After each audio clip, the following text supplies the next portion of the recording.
Students, SB ইনস্টিটিউটের YouTube চ্যানেলে তোমাদের সবাইকে ওয়েলকাম। আশা করি তোমরা প্রত্যেকে ভালো আছো, কারণ চারিদিকে এত ভ্যাকান্সি, ডাব্লিউবিপির ভ্যাকান্সি, কনস্টেবলের রিলিজ হয়েছে এবং তার সাথে এসআই এর রিলিজ হয়েছে। যারা সেই ভ্যাকান্সি সংক্রান্ত ভিডিওগুলি এখনো দেখোনি তারা অবশ্যই এসবি ইনস্টিটিউটের চ্যানেলে গিয়ে ভিডিওগুলি দেখো এবং সেখানে দেখো সমস্ত এক্সাম প্যাটার্ন থেকে শুরু করে এলিজিবিলিটি থেকে শুরু করে সিলেবাস সমস্ত কিছু ডিটেলসে আলোচনা করা রয়েছে।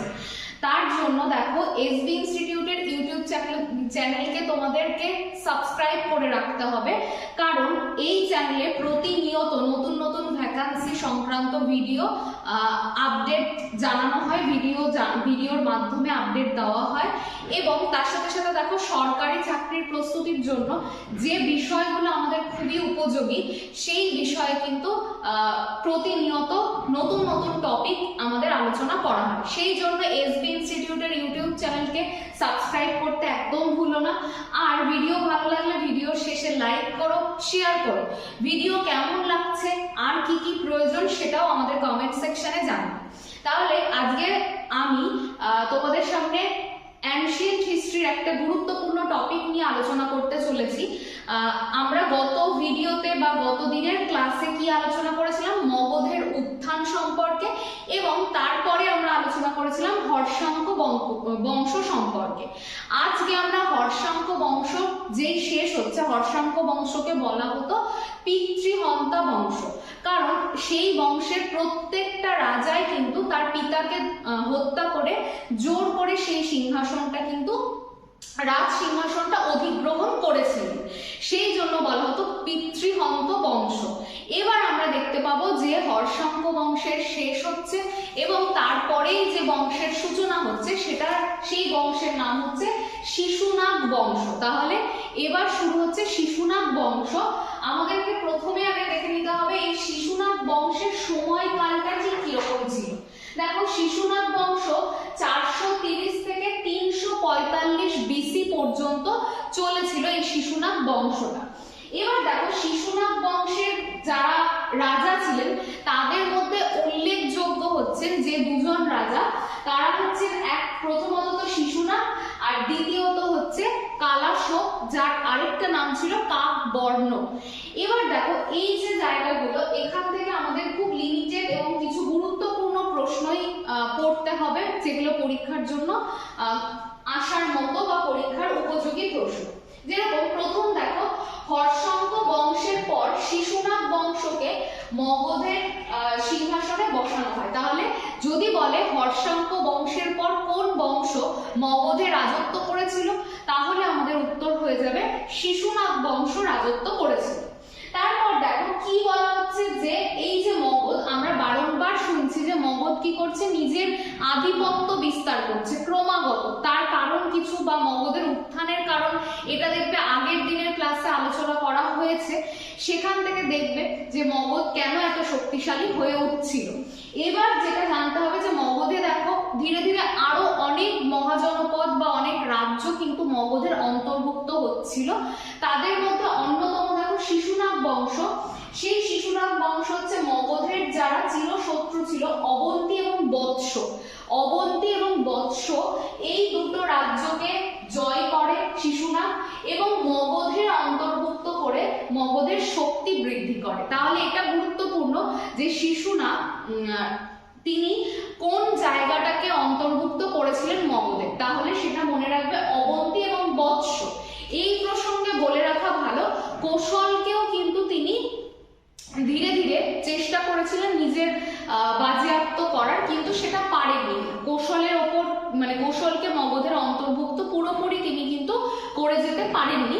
পরবর্তী কিছু শাসক কিন্তু সেটা পেরেছিলেন, সেটা নিয়ে আমরা পরে আলোচনা করব। তাহলে মগধের চিরশত্রু হচ্ছে অবন্তী এবং বৎস, এই দুটো রাজ্যকে জয় করে শিশুনাগ এবং তারপর সেটাকে কিন্তু কার অন্তর্ভুক্ত করে, মগধের অন্তর্ভুক্ত করে। গুরুত্বপূর্ণ জায়গা হচ্ছে দিতেই পারে মগধের রাজধানী গিরিব্রজ বা যেটার আরেকটা নাম হচ্ছে রাজগৃহ। তাহলে গিরিব্রজ বা রাজগৃহ থেকে কোন রাজা মগধের রাজধানী স্থানান্তরিত করেন, বই বৈশালীতে, তখন উত্তর দিতে হবে সেটা হচ্ছে শিশুনাগ। তাহলে শিশুনাগ মগধের রাজধানী কোথা থেকে? গিরিব্রজ বা রাজগৃহ থেকে পরিবর্তন করেন, কোথায় স্থানান্তরিত করেন? সেটা হচ্ছে বৈশালী। এটা তার গুরুত্বপূর্ণ আরেকটা কাজ। তারপর দেখো শিশুনাগের সময় মগধ উত্তর ভারতের প্রধান শক্তিতে পরিণত হয়। তাহলে শিশুনাগ বংশ বা শিশুনাগ যিনি, তার সমসাময়িক সময়ে পুরো মগধ কিন্তু একটা উত্তর ভারতের মধ্যে একটা প্রধান শক্তির আখ্যা পায়। এই জায়গাটা থেকে আমরা জানতে পারি। এরপরে দেখো শিশুনাগের পরবর্তীকালে কে মগধের সিংহাসনে বসেন? সেটা হচ্ছে কালাশোক, যার আরেকটা নাম হচ্ছে কাকবর্ণ। তাহলে তার সময়কালটা কিরকম ছিল? তার সময়কাল ছিল 389 বিসি থেকে 345 বিসি পর্যন্ত। এখানে দেখো কি কি গুরুত্বপূর্ণ কথা পাচ্ছি কালাশোক থেকে। পিতা শিশুনাগের মৃত্যুর পর কালাশোক মগধের সিংহাসনে বসেন। তারপর দেখো আরো আরেকবার রাজধানী মগধের পরিবর্তন হচ্ছে। সেটা কি? সেটা হচ্ছে কালাশোকের সময় রাজধানী বৈশালী থেকে এখানে দেখো একটা গুরুত্বপূর্ণ কথা হচ্ছে পাটলিপুত্রে মগধের রাজধানী স্থানান্তরিত হয়। তাহলে এই পয়েন্টটা দেখো আগে পড়ো, এটা হচ্ছে সবথেকে গুরুত্বপূর্ণ। দুবার রাজধানী পরিবর্তিত হলো। একবার হচ্ছে শিশুনাগের সময় কি গিরিব্রজ থেকে বৈশালীতে আসলো, আবার বৈশালী থেকে কোথায় চলে এলো? পাটলিপুত্রে চলে আসলো মগধের রাজধানী স্থানান্তরিত হয়ে। তাহলে বলতে পারি যে মগধের রাজধানী পাটলিপুত্রে স্থানান্তরিত হয়েছে কোন রাজার সময়? সেটা বলতে হবে কালাশোক বা কাকবর্ণের সময়। এবার দেখো গুরুত্বপূর্ণ কথা, সেটা হচ্ছে বিভিন্ন বৌদ্ধ সঙ্গীতই আমরা জানি যে আমাদের ভারতবর্ষে হয়েছে। তাদের মধ্যে একটা গুরুত্বপূর্ণ বৌদ্ধ সঙ্গীতই যেটা অনুষ্ঠিত হয় সেটা হচ্ছে দ্বিতীয় বৌদ্ধ সঙ্গীতই, সেটা 383 বিসিতে অনুষ্ঠিত হয়। রাজধানী বৈশালীতে অনুষ্ঠিত হয় এবং সেই সময় সভাপতিত্ব কে করেছিলেন? সাবাকামী বা সবকামী। তাহলে এর আন্ডারে বা এর সভাপতিত্বে কিন্তু কি হয়েছিল? দ্বিতীয় বৌদ্ধ সঙ্গীতই অনুষ্ঠিত হয়েছিল। তাহলে এটাও কিন্তু খুব গুরুত্বপূর্ণ একটা বিষয়। আর তার সাথে দেখে রাখবে যে সময়কালটা কি? 383 বিসি। তাহলে 383 বিসিতে ঘটেছিল কি? 383 বিসিতে কালাশোকের সময়ে দ্বিতীয় বৌদ্ধ সঙ্গীতই অনুষ্ঠিত হয়েছিল। আর কি দেখতে পাচ্ছি আমরা? 345 বিসিতে তাকে হত্যা করে মহাপদ্মনন্দ মগধে নন্দ বংশের উত্থান ঘটান। তাহলে এই শিশুনাগ বংশের পতন হলো এবং আবার কিন্তু এই শিশুনাগ বংশের পতন হওয়ার সাথে সাথে কালাশোককে হত্যা করার পর কোন রাজা? মহাপদ্মনন্দ। তিনি কি করলেন? তিনি কিন্তু এই জায়গাতে মানে মগধে নন্দ বংশের উত্থান ঘটালেন। তাহলে কালাশোককে হত্যা করে মহাপদ্মনন্দ নন্দ বংশের উত্থান ঘটালেন এবং নন্দ বংশ হচ্ছে প্রথম অক্ষত্রিয় বংশ। অর্থাৎ এখানে কিন্তু বলা হয়েছে বিভিন্ন পুরনো কিছু ধারণা অনুযায়ী, সেটা হচ্ছে কি যে এই মহাপদ্মনন্দ ইনি ছিলেন অক্ষত্রিয়, মানে তিনি শূদ্রজাত ছিলেন। তিনি কিন্তু যত ক্ষত্রিয় রাজা ছিলেন সকল ক্ষত্রিয় রাজাদের ধ্বংস বা বিনাশের পেছনে কিন্তু দায়ী ছিলেন এবং তিনি কিন্তু একদম নিজেই একজন অক্ষত্রিয় বা শূদ্রজাত রাজা ছিলেন। তাহলে প্রথম মগধে একটা অক্ষত্রিয় রাজবংশের আবির্ভাব ঘটলো, সেটাই হচ্ছে কি? সেটা হচ্ছে নন্দ বংশ। দেখো এখানে নন্দ বংশের যে ম্যাপটা যদি ভালো করে খেয়াল করো, নন্দ বংশের সমসাময়িক সময়ের যে ম্যাপটা, এইটা হচ্ছে ম্যাপ। দেখো মহাপদ্মনন্দ হচ্ছেন প্রথম এবং শ্রেষ্ঠ রাজা। যদি বলে নন্দ বংশের শ্রেষ্ঠ রাজার নাম কি? সেটা হচ্ছে মহাপদ্মনন্দ।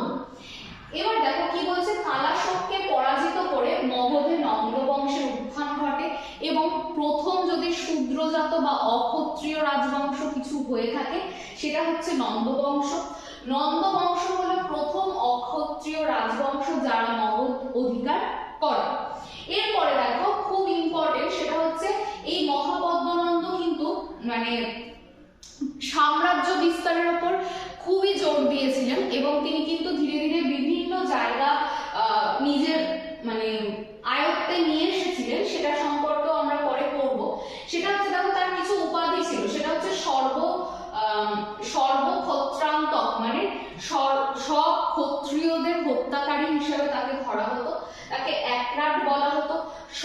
সর্বক্ষত্রিয়চ্ছতা বলা হতো, দ্বিতীয় পরশুরাম বলা হতো। আর মহাপদ্মনন্দের অপর একটি উল্লেখযোগ্য উপাধি হচ্ছে উগ্রসেন। তাহলে এটাও ভালো করে পড়ে রাখবে যে নন্দ বংশের রাজা হচ্ছে মহাপদ্মনন্দ, দিতেই পারে উগ্রসেন, কার উপাধি? তখন আমাদেরকে উত্তর দিতে হবে মহাপদ্মনন্দ। বলতেই পারে যে একরাট, কার উপাধি? সেটাও হবে কিন্তু মহাপদ্মনন্দের। এরপর দেখো যেটা রয়েছে সেটা হচ্ছে এই মহাপদ্মনন্দ প্রথম সম্রাট যিনি কলিঙ্গ আক্রমণ করেন। তার এই যে কলিঙ্গ আক্রমণের ঘটনা সেটা হচ্ছে কলিঙ্গরাজ খারবেলের হস্তিগুম্ফা লিপি থেকে আমরা কিন্তু জানতে পারি। তাহলে কলিঙ্গরাজ খারবেলের হস্তিগুম্ফা লিপি থেকে আমরা এই বিষয়টা জানতে পারি, এই মহাপদ্মনন্দের কলিঙ্গ আক্রমণ এবং কলিঙ্গকে মগধের অন্তর্ভুক্ত বা কলিঙ্গকে জয় করার কাহিনীটা আমরা কিন্তু এখান থেকেই জানতে পারি। তাহলে হস্তিগুম্ফা লিপি যেটা কলিঙ্গরাজ খারবেলের লেখা, সেই লিপি থেকে আমরা মহাপদ্মনন্দের কলিঙ্গের বিজয় সম্পর্কে জানতে পারি। এরপর দেখো কি বলছে, এই মহাপদ্মনন্দকে ইক্ষ্বাকু, তারপরে পাঞ্চাল, কাশী, অশ্মক, কুরু, সুরসেন আর মিথিলা প্রভৃতি রাজ্য ধ্বংস করে মগধকে অপ্রতিরোধ্য দুর্গে পরিণত করেন। তাহলে এই যে যত রাজ্য মহাপদ্মনন্দ এই সমস্ত রাজ্যগুলোকে ধ্বংস করে মগধকে কিসে পরিণত করে? মগধকে অপ্রতিরোধ্য দুর্গে পরিণত করে। এরপর দেখো খুব ইম্পর্টেন্ট কথা, সেটা হচ্ছে মহাপদ্মনন্দকে উত্তর ভারতের প্রথম ঐতিহাসিক সম্রাট, বা যদি আমরা দেখি যে মহাপদ্মনন্দ ধীরে ধীরে নিজের আধিপত্য এতটাই বিস্তার করছিলেন, তাকে কিন্তু ভারতের মধ্যেও একজন মানে ভালো ব্যক্তিত্ব বা ভালো রাজা হিসেবে কিন্তু তাকে কিন্তু ধরা হতো, শ্রেষ্ঠ রাজাদের মধ্যে অন্যতম হিসেবে ধরা হতো। তাহলে দেখো তাকে কি বলা হচ্ছে? উত্তর ভারতের প্রথম ঐতিহাসিক সম্রাট নামে তিনি পরিচিত ছিলেন। এরপর দেখো মহাপদ্মনন্দের মৃত্যুর পর তার 8 জন পুত্র ছিলেন, তারা কিন্তু পরপর একদম মগধের সিংহাসনে বসেছেন, কিন্তু সেই মহাপদ্মনন্দের 8 জন পুত্রের কোনো বিবরণ আমরা কোনো জায়গা থেকে সেভাবে পাইনি, সেই জন্য এখানে আলোচনা করা নেই। তাহলে মহাপদ্মনন্দের পর তার 8 জন পুত্র রাজা হয় এবং পরপর এই 8 জন পুত্র রাজা হওয়ার পর তারপর কিন্তু রাজা হচ্ছে কে? রাজা হচ্ছে ধননন্দ। তাহলে নন্দ বংশের অন্যতম গুরুত্বপূর্ণ শাসক হচ্ছে ধননন্দ। কারণটা কি? কারণ হচ্ছে তার সময়ে একটা আক্রমণ হয়েছিল, তার সময় কিন্তু আমরা দেখতে পাবো যে আক্রমণের কথা আলেকজান্ডার তিনি কিন্তু এই সময়টাতে আক্রমণ করেছিলেন। দেখো কি বলছে, ধননন্দ হলেন নন্দ বংশের শেষ রাজা।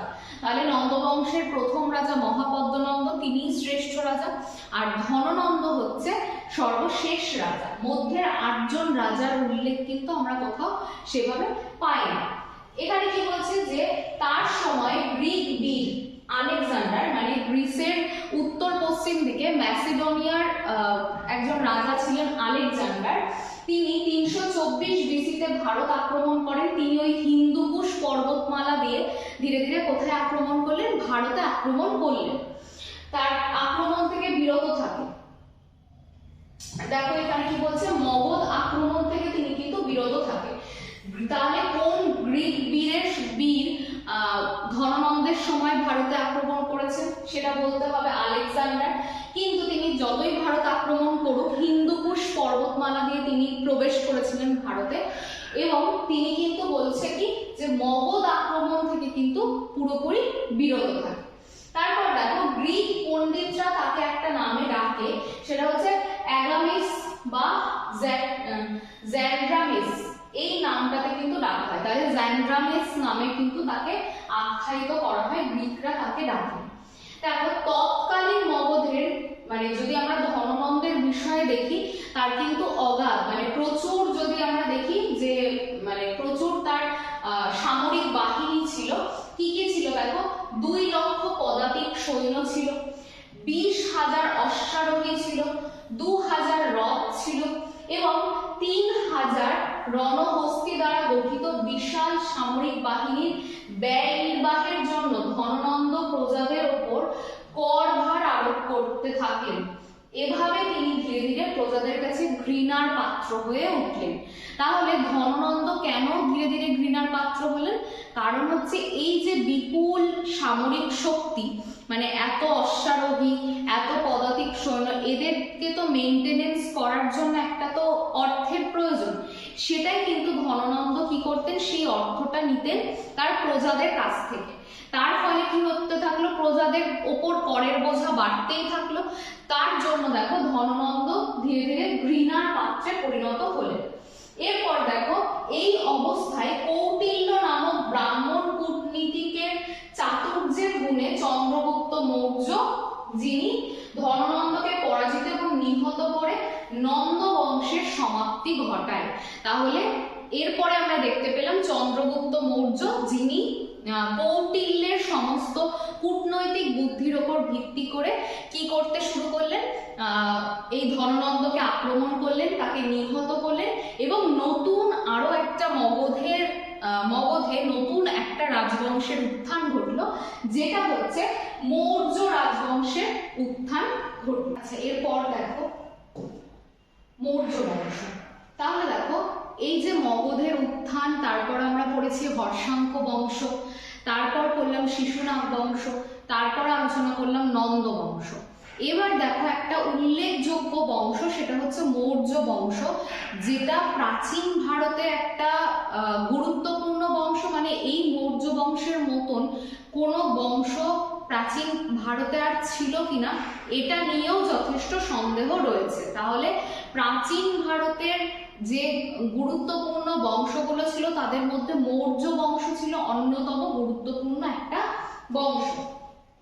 এবার যেটা আমরা দেখবো সেটা হচ্ছে কি, এই যে মৌর্য বংশ এটা কি করেছিল, ভারতের সমাজ, অর্থনীতি, রাজনীতি, শিল্প, সাহিত্য প্রত্যেকটা ক্ষেত্রে কিন্তু একটা অভাবনীয় বদল বা অভাবনীয় একটা পরিবর্তন নিয়ে এসেছিল এই মৌর্য বংশ। এবার কথা হচ্ছে এই যে মৌর্য বংশ, এদের সম্পর্কে আমরা কোন সাহিত্যিক উপাদানগুলো থেকে জানতে পারি? তাহলে এই বংশ সম্পর্কে আমরা জানতে পারি যে সাহিত্যিক উপাদানগুলো থেকে, তাদের মধ্যে উল্লেখযোগ্য হচ্ছে কৌটিল্যের অর্থশাস্ত্র, বিশাখ দত্তের মুদ্রারাক্ষস, সোমদেবের কথা শরীর সাগর, এছাড়াও দীপবংশ, মহাবংশ, মিলিত পাঞ্চ, এই ধরনের যে সমস্ত উপাদান রয়েছে সেখান থেকে কিন্তু আমরা জানতে পারি সমস্ত বিষয় সম্পর্কে, মৌর্যদের সম্পর্কে। মৌর্যদের বিবরণ কিন্তু যথেষ্ট বড়, কারণ মৌর্যদের সময়ে তোমরা শিল্প বলো, সাহিত্য বলো, সংস্কৃতি বলো, সমাজ বলো, অর্থনীতি বলো, সমস্ত ক্ষেত্রে কিন্তু একটা ব্যাপক পরিবর্তন আমরা দেখতে পেলাম। এবার আমরা জানবো প্রথমেই যে এই যে মৌর্য বংশটা, এই মৌর্য বংশটার কোথা থেকে উদ্ভব হলো। আগের বংশটা ছিল অক্ষত্রিয় এবং শূদ্রজাত।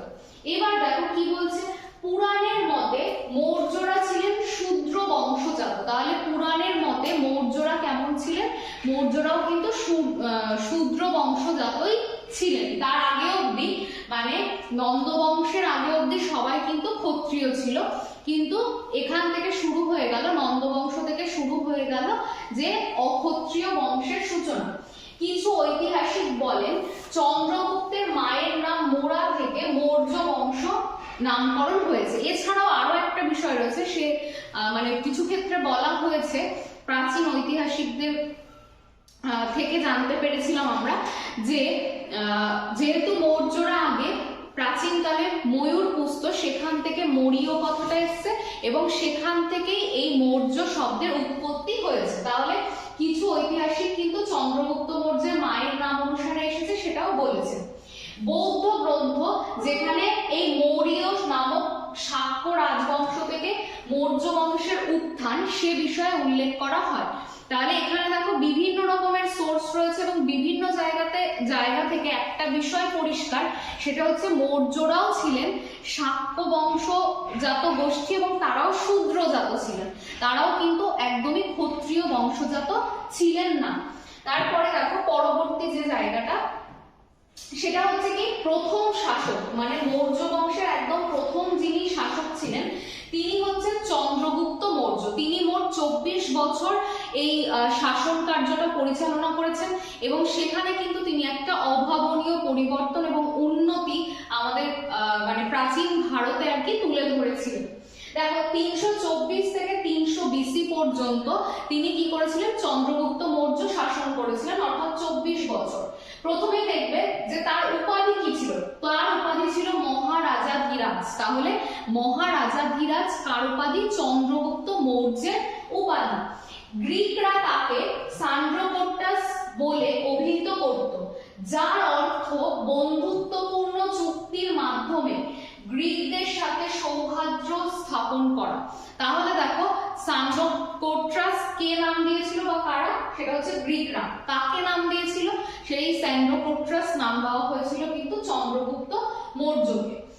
তারপর দেখো চন্দ্রগুপ্ত মৌর্য নন্দবংশীয় ধননন্দকে পরাজিত করে। এটা তো আমরা একটু আগেই বললাম যে এই ধননন্দকে পরাজিত করলেন হচ্ছে চন্দ্রগুপ্ত মৌর্য। সেখানে কার কূটনৈতিক বুদ্ধিটা কাজ করেছিল, সেটা হচ্ছে কৌটিল্যের।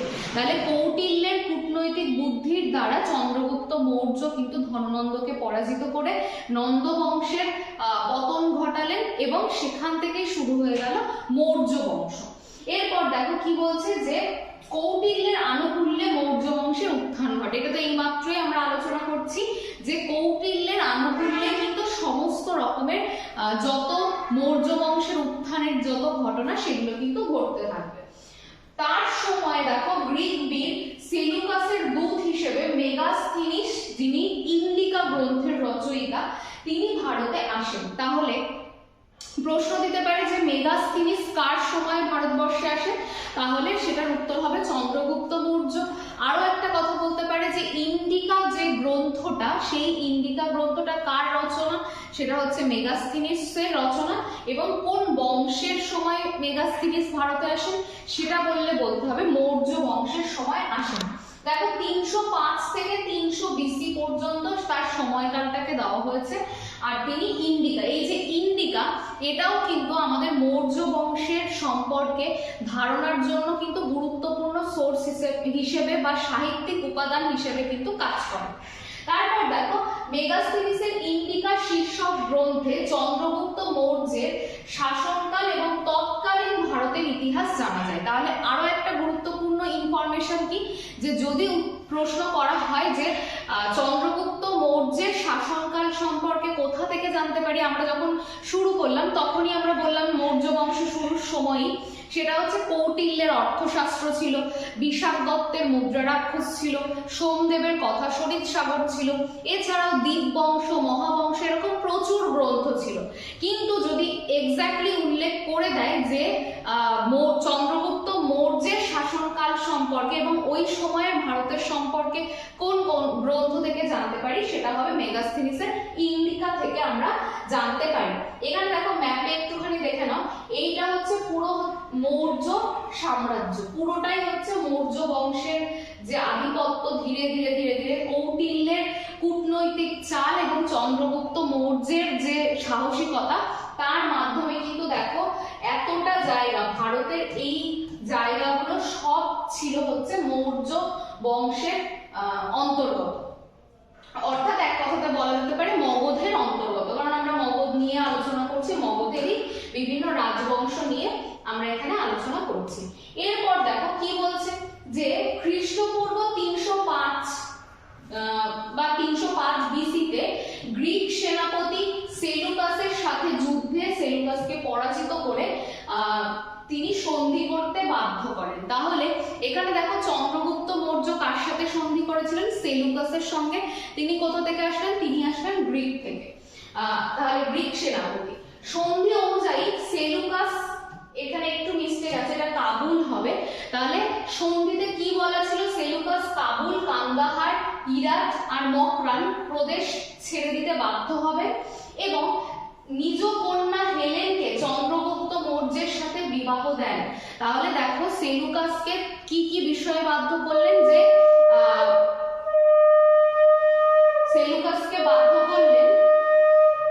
সেলুকাসকে কি কি বিষয়ে বাধ্য করলেন, কাবুল, কান্দাহার, হিরাট আর বাধ্য করলেন এবং কি বলা হয়েছে, নিজের কন্যা হেলেনকে চন্দ্রগুপ্ত মৌর্যের সাথে বিবাহ দিতে তিনি বাধ্য হন। চন্দ্রগুপ্ত মৌর্য সৌহার্দ্যিত্ব রূপে সেলুকাসকে 500 হাতি দান করেন, যা ইতিহাসের প্রথম আন্তর্জাতিক চুক্তি। তাহলে এখানে গ্রিক সেনাপতি সেলুকাসের সঙ্গে চন্দ্রগুপ্ত মৌর্যের একটা চুক্তি হলো। সেই চুক্তিতে দেখো কি হলো, শুধুমাত্র সেলুকাসকে চন্দ্রগুপ্ত মৌর্য দিলেন হচ্ছে 500টা হাতি, কিন্তু তার বিনিময়ে সেলুকাস ভাবো তার নিজের কন্যার সঙ্গে চন্দ্রগুপ্ত মৌর্যের বিবাহ দিলেন এবং তার সাথে আরো 4টে জায়গা ছেড়ে দিতে বাধ্য হলেন। সেই জায়গাগুলো হচ্ছে কাবুল, কান্দাহার, হিরাট আর মকরান। এই 4টে জায়গা সেলুকাসকে ছেড়ে দিতে হয়েছিল।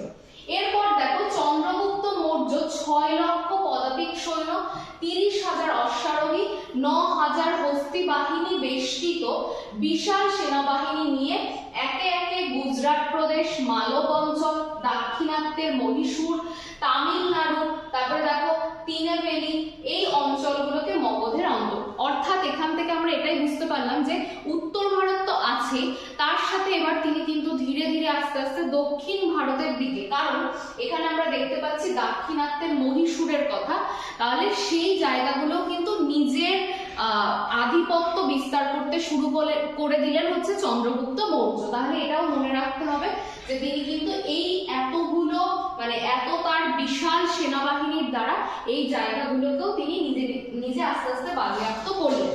এরপর দেখো তিনি তার সাম্রাজ্যকে 4টে আঞ্চলিক প্রদেশে বিভক্ত করলেন। চন্দ্রগুপ্ত মৌর্য তার সাম্রাজ্যকে 4টে প্রদেশে বিভক্ত করলেন। প্রথমটা দেখো উত্তরাপথ, রাজধানী কোথায় ছিল? তক্ষশিলাতে ছিল। তারপর দেখো অবন্তিপথ, রাজধানী কোথায় ছিল? উজ্জয়িনীতে ছিল। তারপর দেখো দক্ষিণাপথ, রাজধানী ছিল তোষালীতে। তারপর দেখো প্রাচ্য, যেটা রাজধানী ছিল পাটলিপুত্রে। তাহলে এই জায়গাগুলো খেয়াল রাখবে যে 4টে সাম্রাজ্যে তিনি বা 4টে আঞ্চলিক প্রদেশে ভাগ করলেন এবং তাদের প্রত্যেকের কিন্তু আলাদা আলাদা রাজ্য ছিল, তাদের প্রত্যেকের আলাদা আলাদা রাজধানী ছিল। আর এইভাবে তিনি সেলুকাসের সঙ্গে চুক্তি করে ধীরে ধীরে কিন্তু ভারতের অধিকাংশ জায়গাকে অধিগ্রহণ করে নিলেন। এরপর দেখো পরের বিষয়ে কি রয়েছে দেখি, সেটা হচ্ছে চন্দ্রগুপ্ত মৌর্যকে ভারতের প্রথম ঐতিহাসিক সম্রাট বলা হয়, কারণ তিনি তার আধিপত্য ভারতের অনেকটা অঞ্চল জুড়ে বিস্তার লাভ ঘটাতে পেরেছিলেন বলে চন্দ্রগুপ্ত মৌর্যকে কি বলা হয়? ভারতের প্রথম ঐতিহাসিক সম্রাট বলা হয়। এরপর দেখো তার সময় কৌটিল্যের অর্থশাস্ত্র, এগুলো আমি আগেই আলোচনা করে দিয়েছি তোমাদের সাথে। বিশাখ দত্তের মুদ্রারাক্ষস, শুধু এই দুটো না, আরো বহু গ্রন্থ, মেগাস্থিনিসের ইন্ডিকা, সোমদেবের কথা, শরীর সাগরের মতন বিভিন্ন জায়গা থেকে আমরা মৌর্যদের সম্পর্কে এবং সেই সময়কারের সম্পর্কে কিন্তু আমরা তথ্য পেয়ে থাকি। 24 বছর রাজত্বকালের পর চন্দ্রগুপ্ত মৌর্য, দেখো চন্দ্রগুপ্ত মৌর্য প্রথমে ছিলেন কিন্তু ব্রাহ্মণ ধর্মে দীক্ষিতই ছিলেন তিনি, কিন্তু পরবর্তীকালে ব্রাহ্মণ্য ধর্মটা ছেড়ে তিনি কিন্তু ধীরে ধীরে জৈন ধর্মের প্রতি আকৃষ্ট হতে শুরু করলেন এবং জৈন ভিক্ষু ভদ্রবাহুর নেতৃত্বে তিনি কিন্তু জৈন ধর্মাবলম্বী হলেন এবং পরবর্তী ঘটনা দেখো সংসারটাও তিনি কিন্তু ত্যাগ করলেন। তাহলে 24 বছর তার এত সুন্দর গড়ে তোলা সাম্রাজ্য থাকার পর চন্দ্রগুপ্ত মৌর্য শেষ জীবনে গিয়ে জৈন ধর্ম তিনি কিন্তু গ্রহণ করলেন, সংসারও তিনি ত্যাগ করলেন। আর জৈন প্রথা অনুযায়ী মহীশূরের শ্রবণা বেলেগোলায় অনশন করে শেষ নিঃশ্বাস ত্যাগ করলেন। 300 BC-তে তিনি কি করলেন? শ্রবণা বেলেগোলা, এটা বিভিন্ন রকমের সামান্য নামের মধ্যে পরিবর্তন দেখতে পাবে, বিভিন্ন জায়গাতে লেখা থাকে। তা যাই হোক, শ্রবণা বেলগোলা বা বেলেগোলাতে তিনি কি করলেন? শেষ নিঃশ্বাস ত্যাগ করলেন। এরপর দেখো চামুন্ডা রায় পরবর্তীকালে শ্রবণা বেলগোলায় জৈন ধর্মের বিখ্যাত গোমতীশ্বরের মন্দির নির্মাণ করলেন। তাহলে এটাও কিন্তু গুরুত্বপূর্ণ, কারণ আমাদের ভারতের আর্ট এবং কালচার সেই জায়গাগুলোও কিন্তু আমাদের প্রত্যেকটা পরীক্ষার জিকের জন্য কিন্তু গুরুত্বপূর্ণ। তাহলে দেখো এখানে যে শেষ জীবনে দেখতে পেলাম চন্দ্রগুপ্ত মৌর্য তার এত বিরাট সাম্রাজ্য ফেলে তিনি ভদ্রবাহুর সাথে চলে গেলেন এবং সংসার ত্যাগ করলেন এবং পরবর্তীকালে আমরা দেখতে পাচ্ছি যে জৈন প্রথা অনুযায়ী মহীশূরের কোথায়? শ্রবণা বেলেগোলাতে তিনি শেষ নিঃশ্বাস ত্যাগ করলেন। কত সালে? সেটা হচ্ছে 300 বিসিতে। তাহলে এই হচ্ছে চন্দ্রগুপ্ত মৌর্যের জীবন কাহিনী এবং তার যে সাম্রাজ্য বিস্তারের বিষয়। তাহলে আজকে আমাদের ভিডিও এই পর্যন্তই, আজকের ক্লাসটি। কারণ এরপর আরো অনেক বিষয় মৌর্য সাম্রাজ্য সম্পর্কে বহু আলোচনা প্রয়োজন, কারণ অশোকের সম্পর্কে, বিন্দুসারের সম্পর্কে আমাদেরকে আরো ডিটেলসে জানতে হবে। যারা প্রথমবার এসবি ইনস্টিটিউটের ভিডিও দেখছো তারা অবশ্যই লাইক করো, শেয়ার করো এবং প্রথম ভিডিও দেখলে সাবস্ক্রাইব করো। আর এটাই রিকোয়েস্ট করব, প্রচুর শেয়ার করো যাতে আমরা সবার কাছে পৌঁছে যেতে পারি। আজকে ইতিহাসের ক্লাস এই পর্যন্তই, দেখা হচ্ছে পরবর্তী অন্য কোনো ক্লাস। ধন্যবাদ সবাইকে।